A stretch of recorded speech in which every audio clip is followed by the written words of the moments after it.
আজকের রেসিপি পুরনো দিনে লুপ্ত হয়ে যাওয়া ছানা কাতলা কিভাবে কত সহজে কম মশলায় বানাবেন সেটাই দেখাবো। নমস্কার বন্ধুরা, মাই সিম্পল লাইফস্টাইল ব্লগে স্বাগত জানাই। আশা করি ভালো আছেন, সুস্থ আছেন।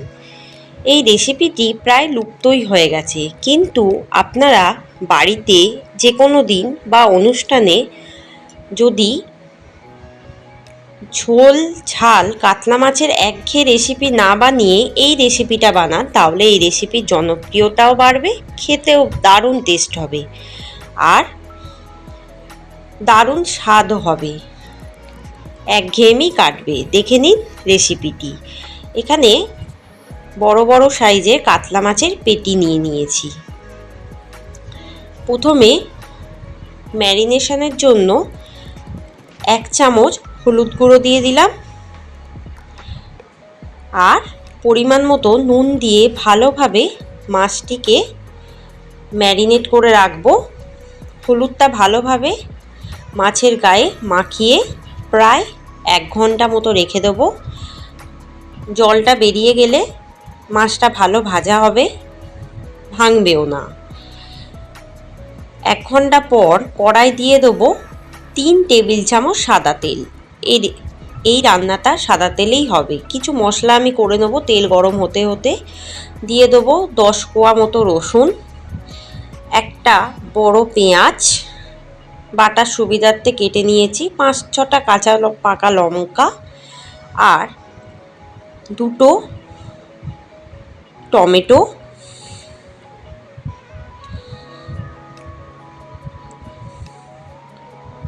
আর দিয়ে দেবো 50 গ্রাম ছানা। দিয়ে ভালোভাবে এটাকে জল ছাড়াই আমি পেস্ট করে নেব। আপনারা চাইলে শিল বা মিক্সার দুটোতেই বাটতে পারেন, কোনো অসুবিধা নেই, কিন্তু পেস্টটা যাতে খুব মিহি হয়। এবার তেলটা গরম হয়ে গেছে, এবার একে একে মাছগুলো ভাজতে থাকবো। এই সময় আঁচটাকে কিন্তু একদম লোতে রাখবো, তাহলে মাছগুলো ভাজা কিন্তু খুব ভালো হবে আর ভেঙে যাওয়ার সম্ভাবনাও থাকবে না। হালকা হালকা লাল লাল করে এপিট ওপিট ভালোভাবে ভেজে নেব।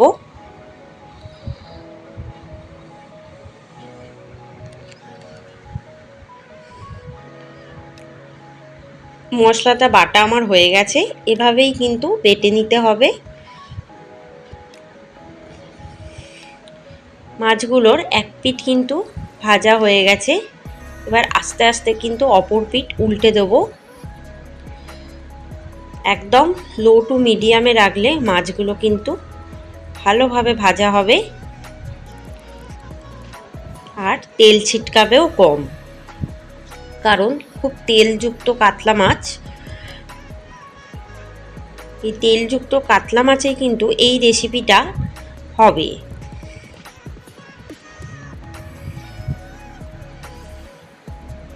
আর মাঝে মাঝে আটকেও যাবে, এভাবে আস্তে আস্তে কিন্তু খুলে খুলে নিয়ে ভাজবেন।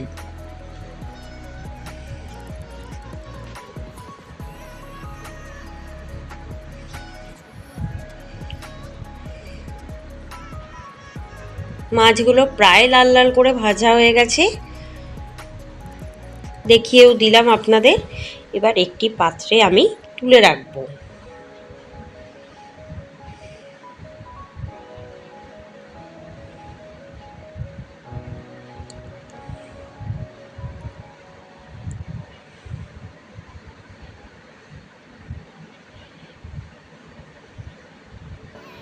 এবার ওই তেলেই দিয়ে দেবো 1 পিঞ্চ মতো কালো জিরে। ফোড়ন থেকে একটু গন্ধ ছাড়লে ওই মশলা বাটাটা দিয়ে দেবো। ওই মশলা বাটাটা দিয়ে খুব ভালোভাবে কষিয়ে নেবো জল ছাড়া।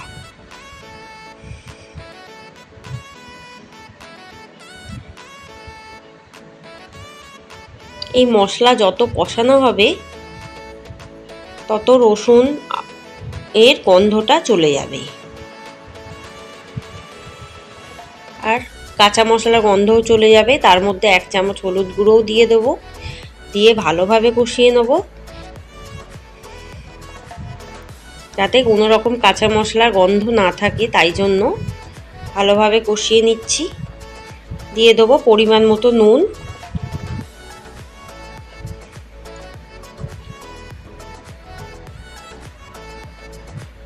প্রায় 15 থেকে 20 মিনিট ধরে এটাকে কষিয়ে নেব। দিয়ে দেবো সামান্য চিনির দানা, একটু টেস্টের জন্য। আপনারা চাইলে চিনিটা ব্যবহার নাও করতে পারেন, আমি একটু টেস্টের জন্য চিনিটা দিচ্ছি।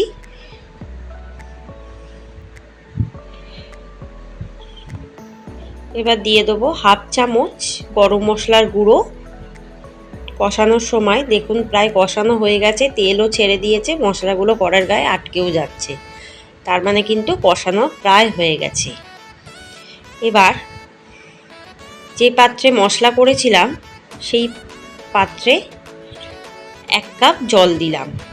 মশলাটা ভালো করে ধুয়ে নিয়ে সেই জলটাই আমি এর মধ্যে দিয়ে দিলাম। খুব বেশি জল দেব না, একটু মশলাটাকে ফুটিয়ে নেব আমি, ঝোলটাকে।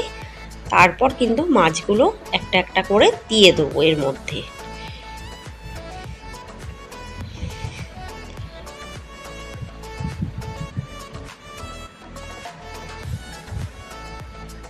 এবার মাছগুলোকে একটু উল্টে পাল্টে দেবো যাতে দু পিঠই খুব ভালোভাবে সিদ্ধ হয়, কারণ এটা তেলযুক্ত কাতলা মাছ, তাই সিদ্ধ হতে একটু টাইম লাগে।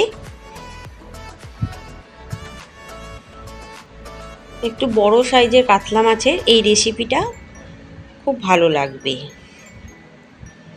তবে আপনারা কিন্তু রুই মাছেরও করতে পারেন, কোনো অসুবিধা নেই।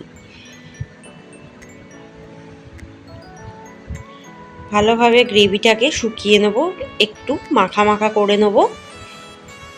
খুব বেশি ঝোলও হবে না, খুব বেশি পাতলাও হবে না।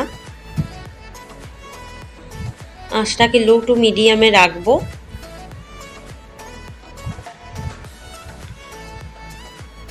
মাছ প্রায় সেদ্ধ হয়ে গেছে, এবার নামিয়ে সার্ভ করব, তাহলেই রেডি হয়ে যাবে ছানা কাতলা। আশা করি এই রেসিপিটা ভীষণ ভালো লাগবে। যদি ভালো লাগে অবশ্যই কমেন্টের মাধ্যমে জানাতে ভুলবেন না। ভালো থাকবেন, সুস্থ থাকবেন, সাবধানে থাকবেন। আমার চ্যানেলে অবশ্যই চোখ রাখবেন, আর আমার চ্যানেলে সাবস্ক্রাইব করতে ভুলবেন না। বেল আইকনে ক্লিক করে রাখবেন। আজকের মতো এখানেই এই রেসিপিটি শেষ করলাম। আবার পরের দিন নতুন রেসিপি নিয়ে আপনাদের কাছে হাজির হয়ে যাব। সমস্ত রেসিপিগুলো কেমন লাগছে অবশ্যই কিন্তু জানাবেন।